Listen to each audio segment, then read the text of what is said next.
At the end of my last video, I promised to explain why I was saying that I didn't think the knight was working entirely independently from Gaster, but honestly, I don't think that's that hard to explain, as in spite of his want for us to seal it away that I talked about in my last video, Gaster does seem to have some association with darkness. In entry number 17, he says this next experiment seems very, very interesting after talking about how dark it's getting. These pillars that we see to our sides in the core are called darkness totems in the game's files, and in Deltarune, the element dark is paired with star, which connects back to Gaster through Asriel, who uses stars in his attacks and is an angel like Gaster, like I said in my last video, and also through Aster, which is one of the fonts that, as I said in my last video, Gaster gets his name from, since Aster gets its name from the Greek word for star. Shout out to commenter Draco Beetle for pointing this out. So it seems like even if Gaster wanted to seal the darkness, he did take some interest in it. Not only that, but this seems to go both ways, as darkness seems to connect back to Gaster, since when we try to make a phone call in the dark world, we hear the beginning of Smile.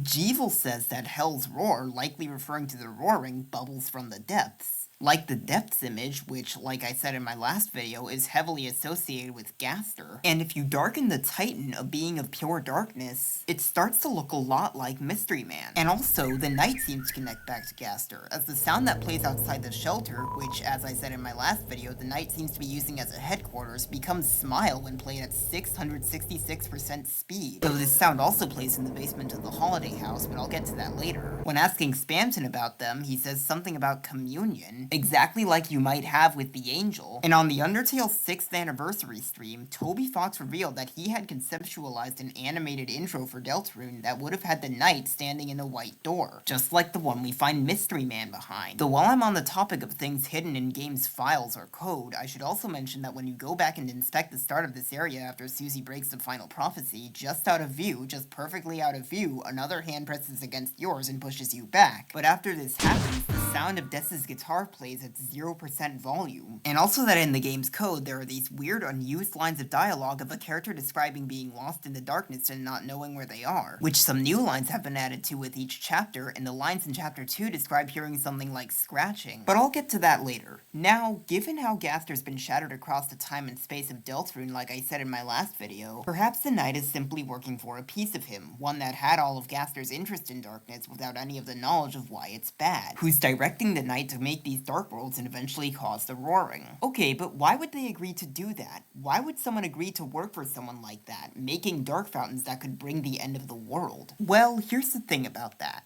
I don't think the knight agreed to work with this piece of Gaster at all. I mean, just look at them. Their body shifts and morphs, and it's covered in darkness. Darkness that seems to be more powerful than other kinds, as it seemingly allows them to warp reality even inside of dark worlds, based on the dialogue during their fight. It seems to have some inherent connection to memories, which, as I said in my last video, are what give the dark worlds their form, as the knight's sword, which they use to make the dark worlds, is referred to in the game's files with the tag sepia, which is a tag that's otherwise only used for the objects in the sepia flashback cutscenes, and it appears to be of the same pure variety that connects to Asriel like I said in my last video, given how the knight has many attacks that parallel those of Asriel's. Black Knife, their battle theme, has the same motive as Burn and Despair, the song that plays at the start of Asriel's second phase. And while the motive of the Dark Truth does come from Versus Susie like I said in my last video, it finds its origin in Your Best Nightmare, Omega Floweys' battle theme. So this appears to be someone who's been corrupted into this thing somehow, probably against their will. And with this in mind, I think I have an idea of who they are. Given that the knight has antlers, which the whole Holiday family has, and they have a bat and transform into a baseball, which are from the very sport that she is associated with, I think it's very likely that Des is the one who was corrupted into the knight. This perfectly explains why the sound that plays outside the shelter also plays in the basement of the Holiday House, since it was Des's house as well. With this in mind, I think it's also very likely that the knight is the one who presses their hand against yours, and also that Des is the one speaking in these unused lines of dialogue. I think this is probably what Des is consciously perceiving while she's corrupted into the night. And also, considering that it has the same motive as Lost, the song that plays when Susie explains her past, in the cutscene in Rousey's room, and when Susie finds Durston's dust, but also in the cutscene in Noelle's room in Queen's Mansion, as well as in the cutscene in Noelle's room on the Weird One. I think it's very likely that this piece of Gaster is the one singing the all capitals parts of Raise Up Your Bat. After all, these parts of the song are, as I just said, in all capitals, just like how Gaster talks. This was probably that piece of Gaster talking to the knight, telling them to raise up their bat for the burning fight against the demon heart, the player. However, there's a problem with this. Based on Burley's flashback, Des has been missing since Noelle's childhood. But based on what Rousey says, the knight only appeared recently, so how do we account for this massive gap in Des's life? Well, perhaps the process of corrupting Des into the knight was simply a long one that only finished recently, and what that piece of Gaster actually did to Des was just steal her away to begin it. This might also explain why Asgore was kicked off the police force, and also why he divorced Toriel. Perhaps he was blamed for Des's disappearance somehow, which seems especially likely considering what he says in this secret scene with him in Noelle's house. This might also explain what the corkboard and documents in Asgore's house are about.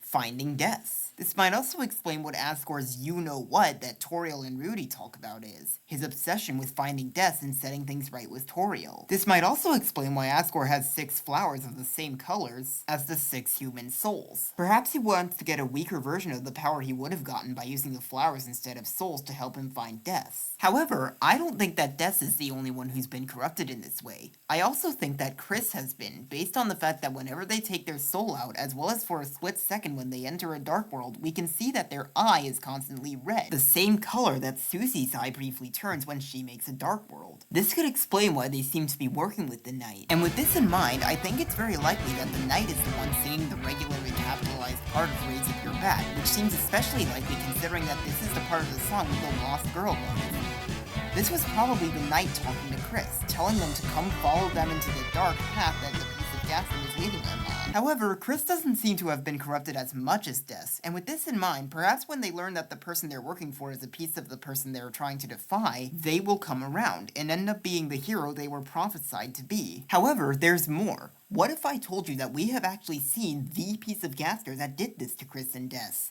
Or rather, we haven't seen him because he's hiding behind this tree.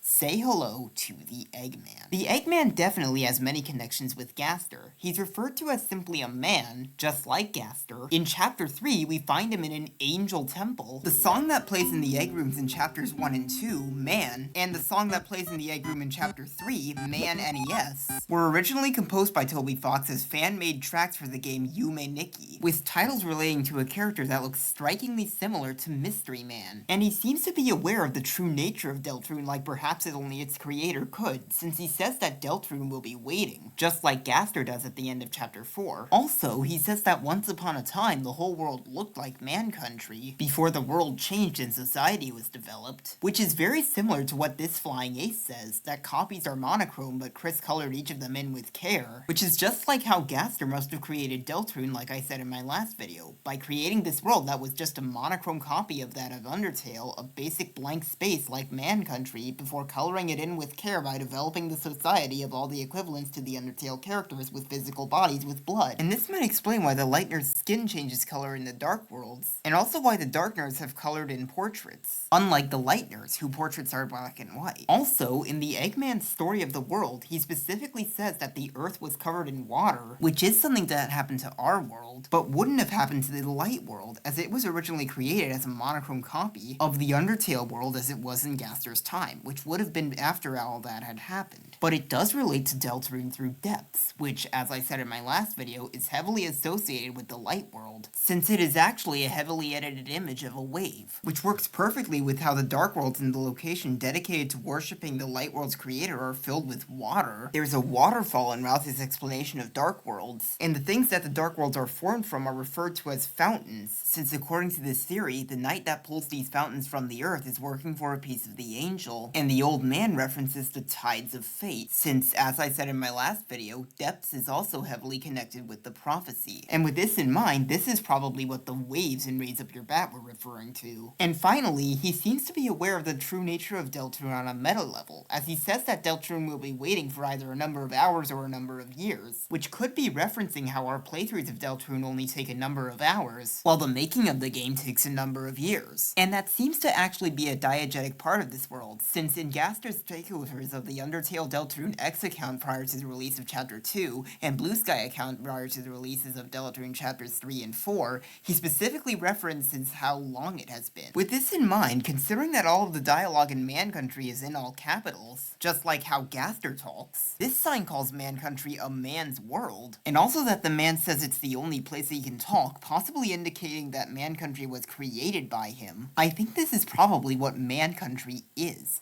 This was probably the Eggman showing us what Deltarune originally looked like before Gaster colored it in with care. I mean, just think about it. This sign literally calls this part of Man Country a World Heritage Site, and what better thing could you call the literal primordial origin of your world? This perfectly explains why it looks so basic and pixelated, so much so that the Rudens in it take on a pixelated design similar to the ones in the game boards. And the text boxes in this area look exactly like those in the game boards. This also explains why Chris dons their Light World appearance in Man Country, because as I said in my last video, when Deltarune was first created, the Light World was all there was. This also explains why this flying ace suggests Chris make a photocopy of themselves to play with them, because perhaps a copied monochrome Chris is just what they need in a copied monochrome world. This also explains why Man Country is referred to as Nowhere, because it is the primordial nothingness that was there before the world changed. So now I have thoroughly proven that the Eggman is a piece of Gaster.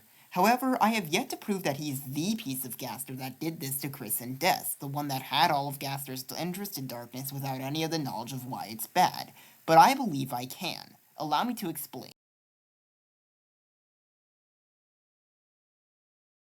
The Eggman definitely has many connections with darkness, as he is heavily associated with memories. This part of Man Country is literally called Forgotten Island. This Shutta says that those who set off for Man Country were forgotten. There are multiple NPCs who say they don't remember him, and he himself references being forgotten quite a lot, as well as needing something to be remembered by. What's interesting though is what he says about how Chris might forget him. He says that they have forgotten him many times before, and while it's not entirely clear what this is referring to at first, he then says that even if they meet him, he will be forgotten thereafter. So this seems to be referring to how the Eggman disappears after giving you the egg, and when you don't accept the egg. Since as my last theory established, the main thing that causes people to disappear in this world is being forgotten. And not only that, but there are 3 instances of this that I want to point out. The first is after getting the egg in Chapter 2, where the dialogue says there was not a man here. The second is when we try to interact with the man again after telling him we'll forget him or saying we don't want to meet again, where we simply get the dialogue, "Who are you talking to?" And the third is after a tree is painted over Chris's drawing in the egg room in Chapter 4, where we simply get the dialogue, "There wasn't anything to look at in the room besides a single tree." These last 2 things seem to indicate that the man was never there to begin with, and all of these things seem to indicate that the man is capable of disappearing so thoroughly that he had never been where he was at all. And Chris forgetting about the Eggman every time they meet him could explain why it seems so hard for them to draw him in Chapter 4. However, it seems like Chris isn't just forgetting about the man, but they're also getting false, wrong memories about him, since the reality around him, which, like I said just before, is determined by people's memories about him, just seems fundamentally wrong.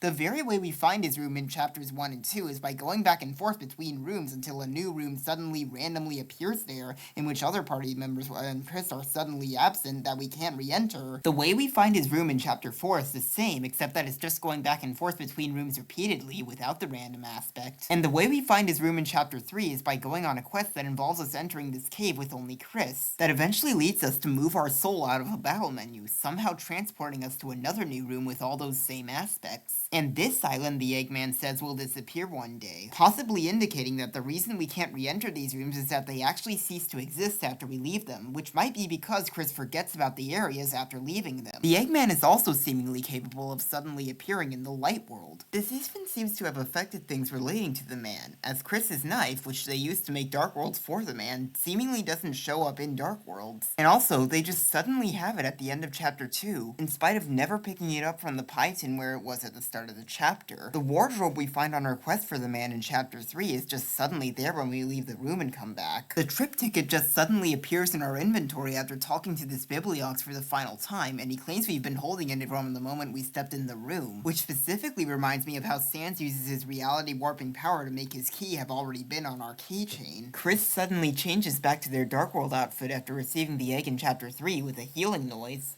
And this canvas in the egg room in Chapter 4 just suddenly appears after after interacting with the man, and disappears along with the man and the other NPC after Chris's painting is finished. This is just like how dark worlds are alterations to reality, whose contents come from people's memories of their areas, which, like I said in my last video, are fundamentally wrong and go against what the angel intended Deltarune to be, which the random aspect of finding the egg room in chapters 1 and 2 adds to even more, since it makes us uncertain of whether we'll even get to see the Eggman's false little realities. And Chris being the only person who's gaining and losing these memories specifically marks a connection between the Eggman and them. Not only that, but in the egg room in chapter 1, we are able to walk out of the bounds of where we normally should be able to, and into the darkness, which we have to do in order to get the egg in chapters 2 and 4. Also, the Eggman seems very mixed up, and talks in a very confusing and nonsensical way, exactly like someone who's been disconnected from reality. This even seems to have influenced other things in Deltarune, as there are many other instances of dialogue being strange and nonsensical and or having poor grammar. Also, the Eggman talks a lot about time, as he says, well, spring changed to summer and summer changed to cold, and also tells us to take our time. And also, while the schedule he tells seems to relate to the places we can find him in the various chapters, since chapter 4 would be a Saturday since it's the first day of the weekend, on Saturday he says he lets it cool on the windowsill, and in chapter 4 the thing we have to go back and forth through to find him is a window. Working backward from this, we can tell that chapter 1 is on a Thursday and chapter 2 is on a Friday. On Thursday he says he goes to sell the donuts, and in chapter 1, after leaving his room, we go to the bake sale, where we find a Hathy selling Hart's donuts. On Friday, he says he tosses the leftovers into the dumpster, and in chapter 2, one of the rooms we have to go back and forth between to find him has a dumpster. And lastly, on Sunday, he says he harvests the wheat, but that would be in chapter 5, so we just don't know about that yet. He tells us this schedule after 2 of those days have already passed. And also, the order he says he does these things in seems completely wrong. You would harvest the wheat first, then let it cool on the windowsill, then go to sell the donuts, and then toss the leftovers in the dumpster. This seems to directly relate to how the dark worlds seem to distort our perception of time, as much less time passes in them than in the light world. This even seems to have influenced Chris when they were in Man Country, as after leaving it, this Shutta says that they suddenly look much more adult. This also seems to have influenced other things in Deltarune, as the prophecy says that Jockington will grow a beard, in a panel that comes before the final prophecy, meaning that this will happen before the roaring is stopped, which will likely be at the end of the game, but this could be the result of time getting distorted for him, which seems especially likely considering what this organic says beside the secret other Jockington prophecy panel. What's interesting though is that this organic also says the shadow will go serpentine, possibly indicating a connection between Jockington and darkness. Jockington also strangely wrongly thinks that the church service was a game, just like how the Eggman is associated with so many things that are fundamentally wrong. Also, while, as I said before, there are many instances of dialogue being strange and nonsensical like the Eggman's and or having poor grammar, Jockington is one of the characters this happens with the most. And also, Jockington is a snake, and throughout mythology, many snakes are depicted as deceivers, which is just like how dark worlds deceive people according to Rousey's explanation, but also the Titan, which, as I said before, is a being of pure darkness, literally uses snakes for multiple attacks. Jockington also has a specific connection with the Eggman in that when Chris distracts us from thinking about the night in chapter 4, they picture him in the nest, just like you'd find in a tree, and also they picture soccer balls as his eggs. So with all of this in mind, perhaps Jockington has been corrupted by the Eggman similarly to Chris and Death. Another thing the Eggman just strangely gets wrong about perception of reality, though, is how we find him in chapter 4. This seems to be what he's referring to when he says, hold your breath, head to the left, and count backwards to 100. And the window that we have to go back and forth through to find him is the 100th one from the left. However, we have to head to the right to find him, not the left, and we count forward to 100 on the number of windows, not backward. The Eggman also asks about our opinion a lot, and also says, you are very opinionated, I like you, regardless of our answer to his previous question, as if it's having an opinion, a perspective, that matters to him, even if it doesn't line up with reality. He also seems to be associated directly with things that are wrong, as he lets copies of cards that were created to cheat into Man Country, copies that seem to be working for him in some way, considering that one of them comes with him to be his secretary in chapter 4, and what another one of them says seems to relate to things about him pretty deeply. And this might also apply to what the other Flying Aces say as well, considering the Eggman's connections with darkness, as this Flying Ace complains that Chris never wants to play, and this Flying Ace tells Chris to stop growing up, which is just like what most Darkners would probably want. They would want the Lightners to keep using them, and would want them to not grow up, since it's so much easier to play with things and believe things like that when you're younger. The Eggman is also associated with things that are wrong in that they go against the way we would expect normal gameplay to go, as he's heavily associated with neither option and dichotomies mattering. There is, of course, how he says whether 11 hours or 11 years Deltarune will be waiting, as though Deltarune will be waiting no matter whether it's for the years that pass in our real world, or the hours that pass in the fictional in-game world. But also, many of the choices in his dialogue lead to the same outcomes. And also, the very last thing the Eggman says, wash your face and get dressed, is actually one part of a similar dichotomy. Since the Winter 2024 newsletter included 3 random Valentine cards, the very rarest of which had an unknown sender. However, after reading it, it should be fairly obvious based on this theory who it is. It's a strange letter. It's more or less completely illegible, but if you squint your eyes and you squint your heart, for some reason you feel you could understand it. Well, Happy New Year. Or was it the old year? Well, in any case, how is Deltarune? As you are waiting patiently, the time is going around. There was even a rumor of Valentine's Day. How absurd. Every day is a day of love, if only you believe it so. Do you believe it so? So, the purpose of the message. I want to help. Yes, there was someone I wanted to help. I seem to have forgotten who. Yes, it's quite ironic, but I seem to have forgotten. Was it myself? No. Well, perhaps. Regardless, when I see them, I'm certain I will know it straight away. I never forget someone I don't remember. Will you help me?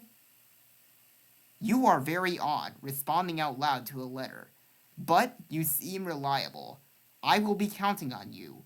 Now, put on your coat and wash your face. Or put on your face and wash your coat. Not necessarily in that order. Or in any order at all. Goodbye.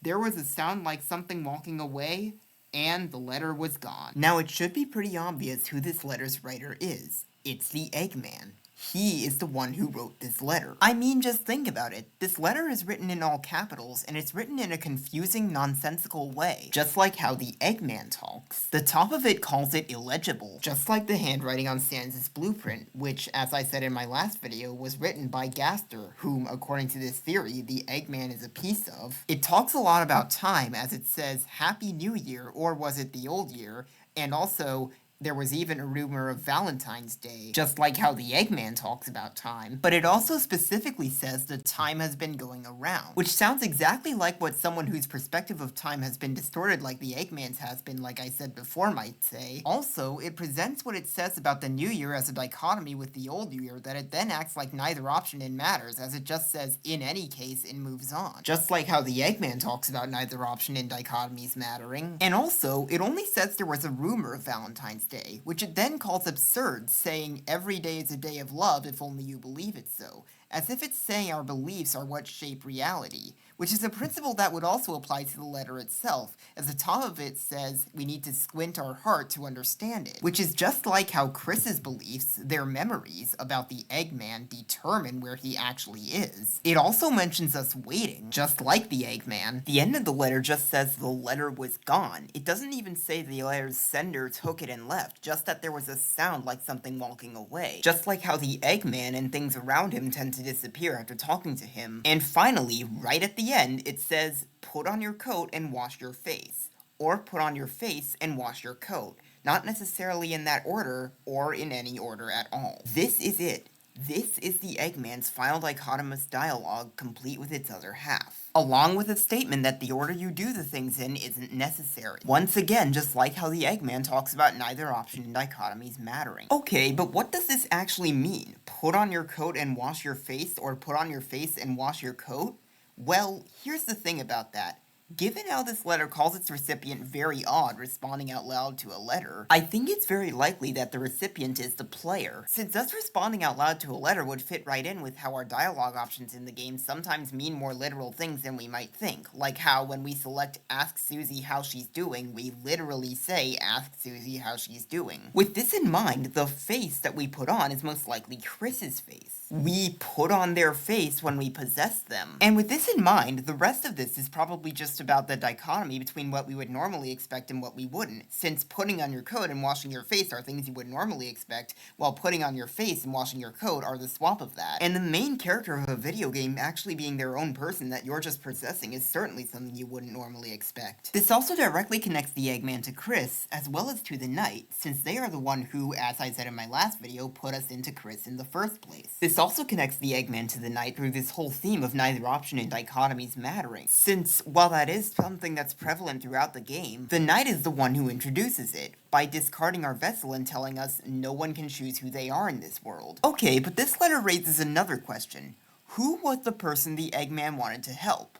Well, given how it talks about having forgotten who they were, when the Eggman himself has been forgotten, and it also says about them, was it myself? No. Well, perhaps. When the Eggman specifically says, sometimes I even forget myself, it seems pretty likely that it's Gaster, since according to this theory, the Eggman is a piece of him who isn't really entirely him. This seems especially likely when you consider that the letter says we seem reliable to deliver it, and based on what he says, we seem to have some sort of connection with Gaster. The Eggman is also connected with darkness through his heavy association with the Weird Route. This Flying Ace says, I'm trying to see as far as I can, but it doesn't look too good. Just like how Spamton says, we lost the miracles and magic when we tried to see too far on the Weird Route. When we try to see through the binoculars they were using, all we see is a barren wasteland, just like how we leave Cyber City on the Weird Route. And when we talk to them afterward, they say, talk about lousy real estate, I sense nothing but evil from that place. Which sounds exactly like what you might say about a place that's been victimized by the Weird Route. And with this in mind, considering that he just calls it that place in the same way as this Flying Ace without much better context, the place that the Eggman says we should meet again at is probably another place we'll have left to waste on the Weird Route. In the Eggman's story of the world, he specifically mentions an ice age, which, like I said about the Earth being covered in water, is something that happened to our world, but wouldn't have happened in the Light World, as it was originally created as a monochrome copy of the Undertale world as it was in Gaster's time, which would have been after all that had happened. But it does relate to Deltarune through the Weird Route. This organic says that they heard that jumbled up message about the pointed tail that I concluded in my last video to be talking about the Weird Route in between, and in between we find the Chapter 4 Egg Room. And this message having come from the Eggman could explain why it's so mixed up, since the Eggman, as I said before, is very much mixed up. Also, we find the secret other prophecy panel about Jockington growing a beard, which, as I said before, is because of the Eggman's influence by falling down in the middle of the climb to the prophecy panel about the Tale of Hell. And the final way the Eggman is associated with the Weird Route is through the number of hours or years he says Deltarune will be waiting for, being 11, since 11 seems to just be a number that the Weird Route is associated with, as on the Weird Route, you have the option to think of Noelle instead of Susie in Chapter 4, and when you do, it plays a creepy little cutscene of Noelle saying thank you that lasts exactly 11 seconds. There are exactly 11 circles on the Tale of Hell, and there's an unused prophecy panel in the game's files that says cold water fell from the top of the sky that seems to somehow relate to the Weird Route and has exactly 11 snowflakes on it. And the Weird Route is all about darkness. Firstly, Your Power, the song that normally plays when sealing Dark Fountains, doesn't play on the Weird Route. And also, Chris's title in Chapter 4 changes to Dark Bead, but also, the whole route is a path that is wrong and goes against the way we're supposed to go. And it's all about darkening Noelle's mind, making her unable to see and forget about the reality of what's happening, in order to ultimately raise her up into an angel, where she will be completely lost and have no ability to tell what's real, but will be strong enough for us to use to make reality what we want. This could explain why Spamton refers to the Thorn Ring as commemorative, because it affects what Noelle can see and remember. This would also work perfectly with how Darkness describe it as being cold when they turn to stone, because they're turning into beings that have been forcefully forgotten from reality. This all could explain why we can't find the Eggman in Chapter 2 on the Weird Route. He has taken his leave now that we've broken the game like he wanted us to do anyway. Finally, there is one last thing. One thing that directly connects the Eggman to Chris, Des, and the Knight, and that is that if you spend 1,225 points at the ball machine, Susie and Rousey disappear along with the sign for the ball machine, the exit to the room becomes inaccessible, and the machine opens up, and you can go inside to find a room that loops around infinitely, making it much bigger than the space inside a ball machine should be, that also allows you to walk out of the bounds of its pathways. Eventually, you should find another ball machine that dispenses something hard like lacquer. It's a small, dark triangle. You try to take it, but it slips through your hand and you can't find it anymore. You can't find your hand. After that, you're sent back outside the room and the ball machine is gone. Permanently. This whole secret is very reminiscent of what happens in the egg rooms, specifically including Susie and Rousey disappearing, which marks a specific connection between the secret and Chris. But it also has a much more direct connection with the Eggman, as if you have the Shadow Mantle, you are required to go through this whole secret in order to get the trip ticket, or rather, to have already had it. And also, the Eggman seems to be connected to the ball machine even outside of this room, as many of the fortunes we can get from the ball machine seem to relate to him, and with all of these connections with the Eggman in mind, he likely created this room in the same way he created Man Country, like I said before. This also connects to Death not only because the number of points required to access it is 1,225, which, as I said in my last video, is heavily connected to the Holiday family, but also because the song that plays in this room is a guitar cover of Lost Girl called Find Her in the game's files. And this also connects to the night through the hard, small, dark triangle, as this is likely a black shard, considering that the black shard's description in the light world refers to it as hard. The Eggman also seems to be aware of just how wrong pretty much everything about him is, as he seems to think he deserves to be forgotten.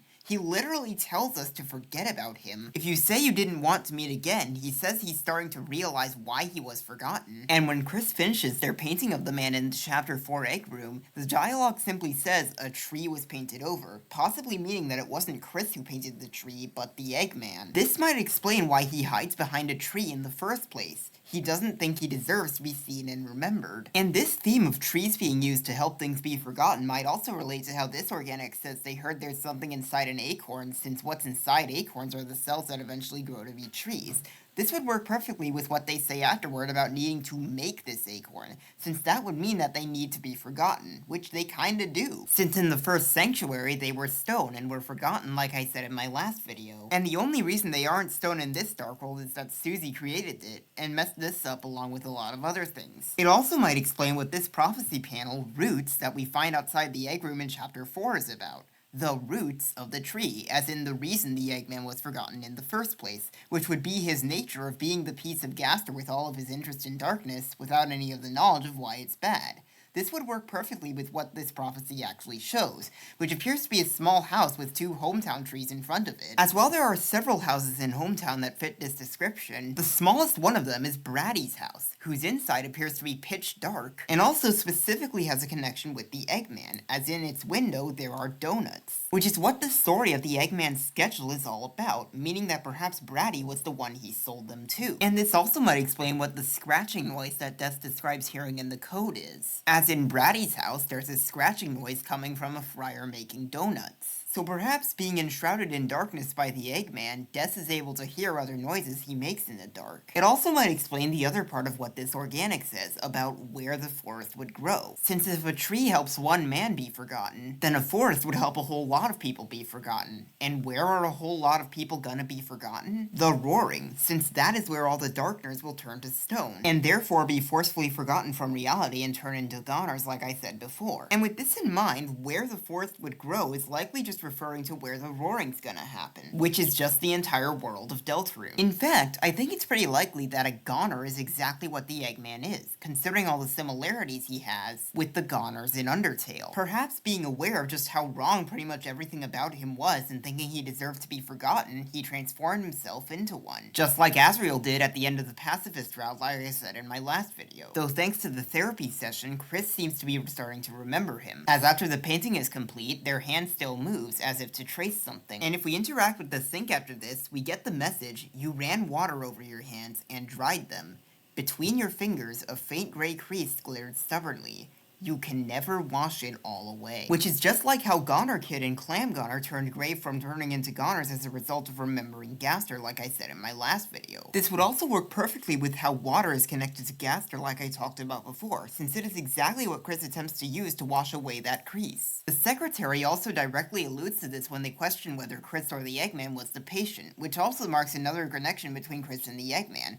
This might also answer the secretary's other question. Chris did get paid, in remembrance of the Eggman. With all this in mind, the Eggman is probably the one these organics were talking about in this poem. It would make sense for him to be a man with one eye, considering that he's only a piece of a person. Perhaps when we meet the piece of Gaster who's been talking to us throughout the game, he will have the other eye. It would also make sense for him to be why the angel makes its cry, since he is the reason all this darkness got brought onto the angel's world. It would also make sense for him to be who will call the girl who snows, since that's most likely Noelle, specifically on the Weird Route. And with this in mind, based on what I said before about all his connections with the Weird Route, perhaps he will call on Noelle to cast Snowgrieve and break the game, just like he wants to happen. Also, the last organic who speaks in this poem says they don't know whom it's talking about, just like how other Darkners say they don't remember the Eggman. And I mean, just think about it. This whole poem is written in rhyme, which, as I said in my last video, is heavily associated with Gaster. And we literally find the organics telling us this poem right outside the window leading into the Chapter 4 egg room. The Eggman is also probably the fallen star that this book was talking about. This makes sense when you consider Gaster's association with stars that I brought up before. But also, we literally find this book, once again, right outside the window leading into the Chapter 4 egg room. See, if the roles of Gaster and Azrael have been swapped from what they were in Undertale, like I said in my last video, then the Eggman is Gaster's equivalent to Flowey. Azrael is kind, compassionate, and loving toward everyone, and he reflects and is fought at the very end of the pacifist route, while Flowey is this twisted version of Azrael who is the complete opposite.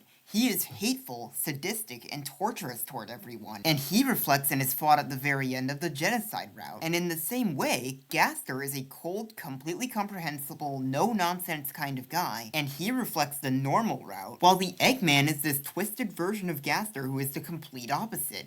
He is whimsical, confusing, and near incomprehensible, and he reflects the weird route. However, there's more. What if I told you that we have actually seen the piece of Gaster that the Eggman is? That we have seen what the Eggman actually looks like? Say hello to Redacted. If you don't know, Redacted is the name in the game's files of a hidden character in Undertale that we can only access by hacking the game. Redacted has many connections with Gaster, as upon interacting with them, they just say Redacted in lowercase wingdings. Though they also appear in this unused horse stable if you have an unused key in your inventory where they just say X in lowercase wingdings, although they speak with the same voice that's used in entry number 17. But also, when you leave Redacted's room, you're sent to the sound test, which, as I said in my last video, was probably made by Gaster, so it seems pretty likely that Redacted is a piece of Gaster. However, Redacted also specifically has many connections with the Eggman. We can only even access Redacted by bypassing a dog check, which is a screen that Undertale sends you to as a punishment for hacking the game that shows the annoying dog either dancing or sleeping, just like how the annoying dog tries to stop you from getting the egg in Chapter 2. Also, we find Redacted in the middle of a blank void, just like how we find the Eggman in Chapters 2 and 4. Also, the song that plays in Redacted's room is Premonition, the same song that plays in this cutscene where Sans talks about Flowey, whom the Eggman, as I said before, is basically Deltarune's version of. Also, Redacted appears and disappears depending on how close we are to him, and in the stable, like I said just before, Redacted only appears if you have that key, just like how the Eggman appears and disappears depending on Chris's perception of him. Also, Redacted is associated with things that are just wrong and out of place, as in the code relating to the stable, there is a variable called Bibly Beebly that is set to 349,382 that doesn't really seem to do anything, just like how the Eggman is associated with things that are out of place. Also, the word redacted literally means censored or obscured for legal or security purposes, which perfectly describes everything Redacted tries to say, but also perfectly describes the Eggman, given how he is a goner and has been forcefully forgotten from reality. And just like with the Eggman, this even seems to have affected other things relating to Redacted, as if you say you want to go inside his stable without the key, you get the message, suddenly from inside the Redacted, you hear a It just cuts off there. Finally, Redacted Sprite shows evidence of having been painted over in a drawing app. Just like how when Chris attempts to draw the Eggman in Chapter 4, a tree gets painted over. So with all of this in mind, it seems very likely that Redacted is the piece of Gaster that the Eggman is. So now, I have thoroughly solved pretty much every mystery there is about the Eggman. Well, except for one. There is still one big mystery about the Eggman that I have yet to solve. Why is the Eggman giving us eggs?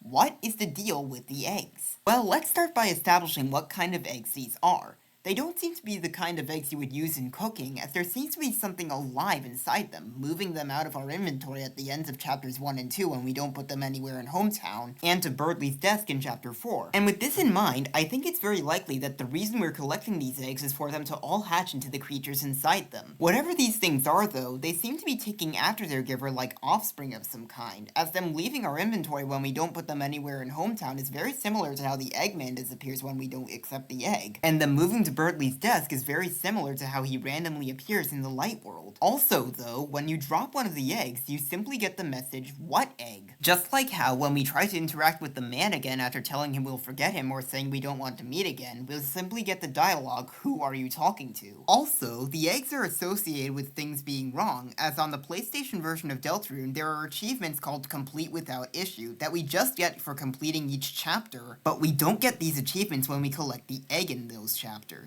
Okay, but what exactly is the thing inside these eggs? Well, in order to answer that, I'd like to bring up the egg page of the Spamton Sweepstakes ARG.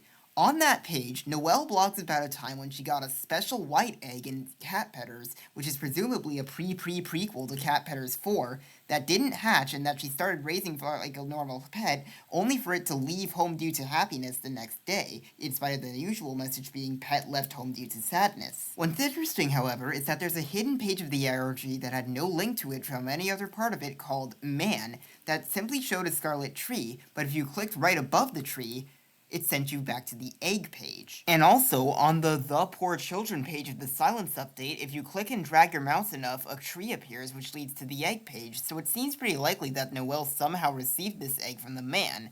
This makes sense when you think about it. After all, she says that she tried clicking the egg over and over, but in the end all that happened was it made some sort of weird sound, just like the man's eggs do.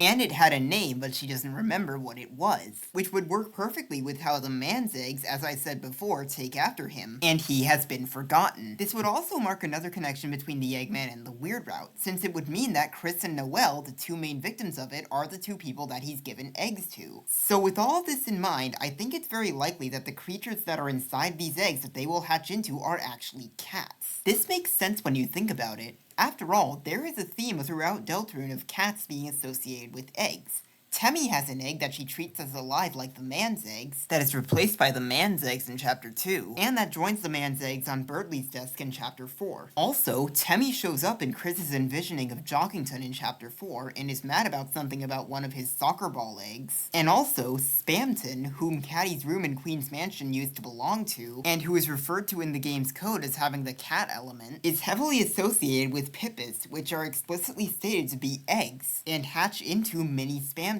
just like how the man's eggs are going to hatch into cats. There's also a theme of cats being associated with the Weird Route, as Cat Eye seems to be aware of Noelle's angelic power of light that gets awakened on that route.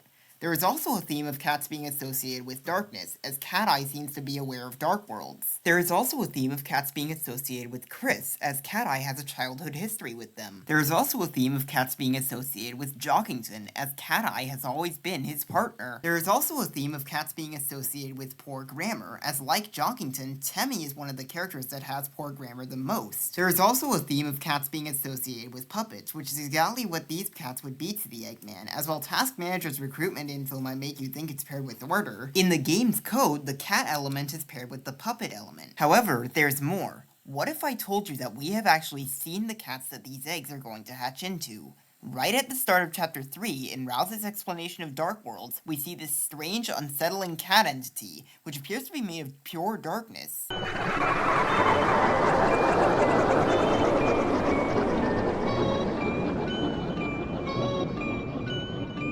And whose laugh is used throughout this explanation of Dark Worlds. and also by the night, marking a specific connection between it and them.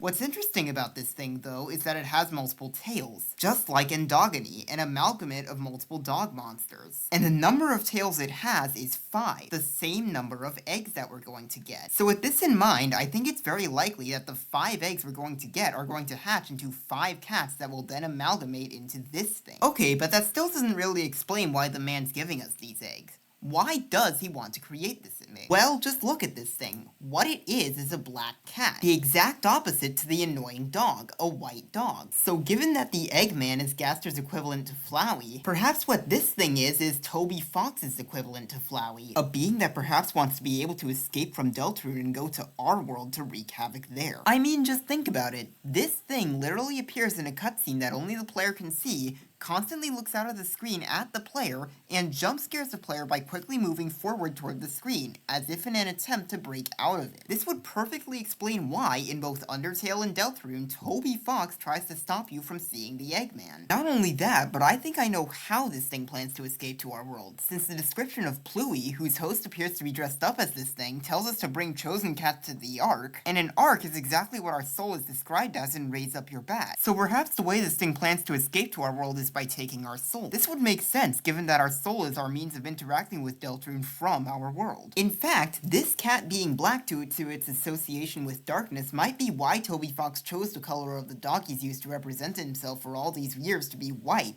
to be its opposite. Okay, but what about the egg that the man sent Noelle? Why did he give her that one? Well, here's the thing about that.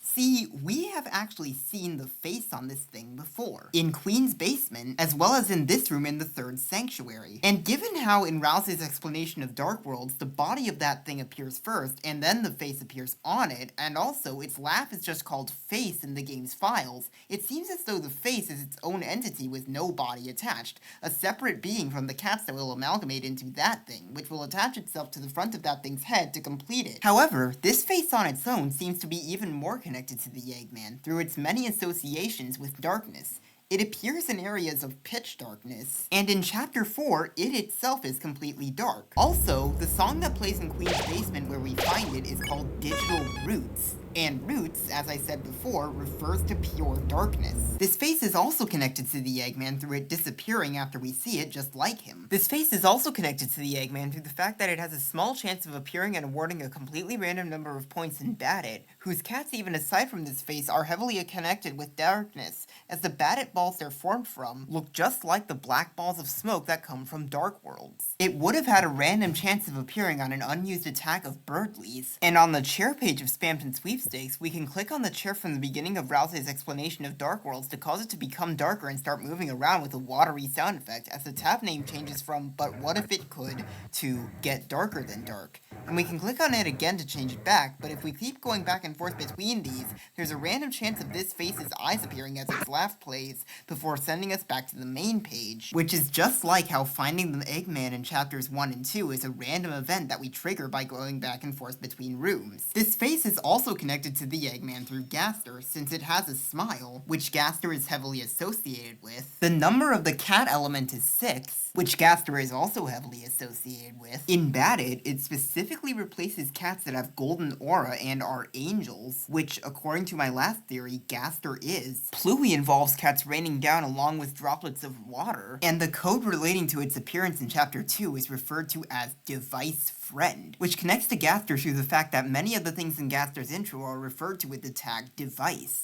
Though this does bring into question the other part of this label, friend, which seems to relate to what this face is. But I think the explanation for this is hinted at by this line from Small Mike, whose room and minigame, along with those of his companions, by the way, contain a lot of pink and yellow, the colors of Friend's eyes, and also contain many cats, including Friend themselves, like I said before, when Cat Mike has the highest score. Being a friend doesn't make you them yours. What I take this to mean is that friend isn't called that because they're our friend, but because they're someone else's. And with this in mind, based on this theory, I think it's very likely that the person whose friend they are is the Eggman. However, friend also seems to have a connection with cat petters, as on the rain page of the Spamton Sweepstakes Silence update, Noelle mentions that there were minigames in cat petters that were called things like Jongler, which is the name of one of the Mike minigames, and in another one of them, as I just said, friend friend appears. And also, this same page links to what seems to be one of these games from Cat Pedders, which has the same cats that appear in the Mike minigames. But if you play the game for long enough, there's a random chance of this happening.